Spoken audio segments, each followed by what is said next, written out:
السلام علیکم ورحمۃ اللہ وبرکاتہ۔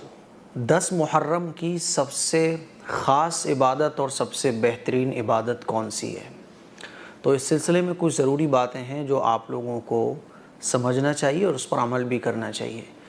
10 محرم کی جو سب سے خاص عبادت ہے، بعض لوگ سبیل لگانا عبادت سمجھتے ہیں، بعض لوگ لنگر لگانے کو بڑا ثواب کا کام سمجھتے ہیں، بعض لوگ تعزیے نکالنے کو ثواب کا کام سمجھتے ہیں۔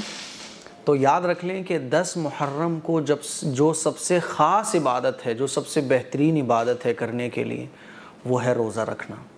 ویسے تو پورے محرم کے مہینے میں روزے رکھنے کی فضیلت ہے، لیکن 10 محرم کو، جس کو یوم عاشورہ کہا جاتا ہے، رسول اللہ صلی اللہ علیہ وسلم خاص طور پر روزہ رکھا کرتے تھے اور روزہ رکھنے کا حکم بھی فرماتے تھے۔ پھر جب رمضان کے روزے فرض ہو گئے تو رسول اللہ صلی اللہ علیہ وسلم نے اجازت عام فرمائی کہ جو چاہے وہ رکھ لے، جو چاہے نہ رکھے۔ لیکن حضور خود 10 محرم کا روزہ رکھا کرتے تھے، صحابہ اکرام بھی روزہ رکھا کرتے تھے، اسی لیے 10 محرم کو روزہ رکھنا یہ سنت ہے۔ اور یاد رکھیے، کسی دن کا کوئی عمل رسول اللہ صلی اللہ علیہ وسلم سے ثابت ہونا، جس کو سنت کہا جاتا ہے، تو جو چیز سنت ہو پھر اس سے بہترین کوئی چیز عمل کرنے کے لیے ہوتی نہیں ہے۔ اسی لیے 10 محرم کو روزہ رکھو، آپ خاص طور پر روزہ رکھو۔ 10 محرم کا جو روزہ ہے وہ صحابہ اکرام رکھا کرتے تھے۔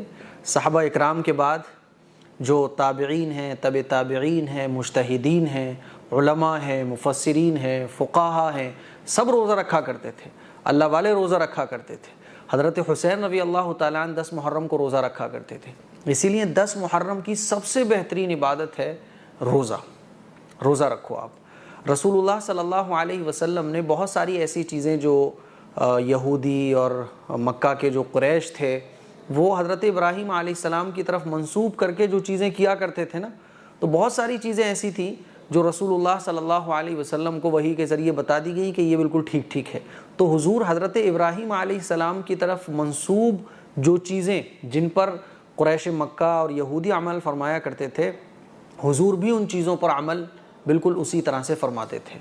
تو جب حضور مدینہ تشریف لائے تو یہودیوں کو دیکھا کہ وہ لوگ روزہ رکھتے ہیں، تو پتہ چلا کہ یہ اس لیے روزہ رکھتے ہیں کہ اس دن یہودیوں کو حضرت موسیٰ علیہ السلام کی جو قوم تھی اس کو فرعون سے نجات ملی تھی، اس لیے اس کے شکر میں یہ لوگ روزہ رکھتے ہیں۔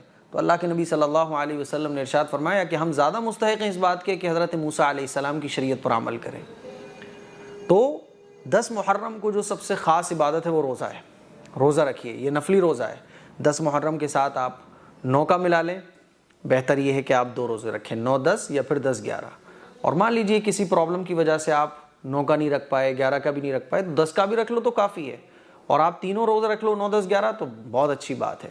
اسی لیے ہمیں چاہیے کہ ہم سنت پر عمل کرنے کی کوشش کریں۔ لوگوں کو دیکھنے کو ملتا ہے کہ تعزی بنا کے لوگ بیٹھے ہوتے ہیں، نماز ہو رہی ہوتی ہے، نماز پڑھنے نہیں جاتے، شربت پی رہے ہوتے ہیں لیکن روزہ نہیں رکھتے، کھچڑا بنا کے کھلا رہے ہوتے ہیں، لنگر لٹا رہے ہوتے ہیں، کھانے کی چیزیں لٹا رہے ہوتے ہیں، لیکن روزہ نہیں رکھتے ہیں۔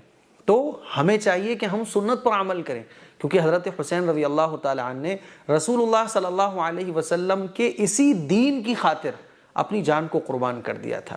مجھے امید ہے کہ میری یہ باتیں آپ لوگوں کو سمجھ آ گئی ہوں گی۔ اس کلپ کو شیئر کریں، دوسروں تک پہنچائیں۔ السلام علیکم ورحمۃ اللہ وبرکاتہ۔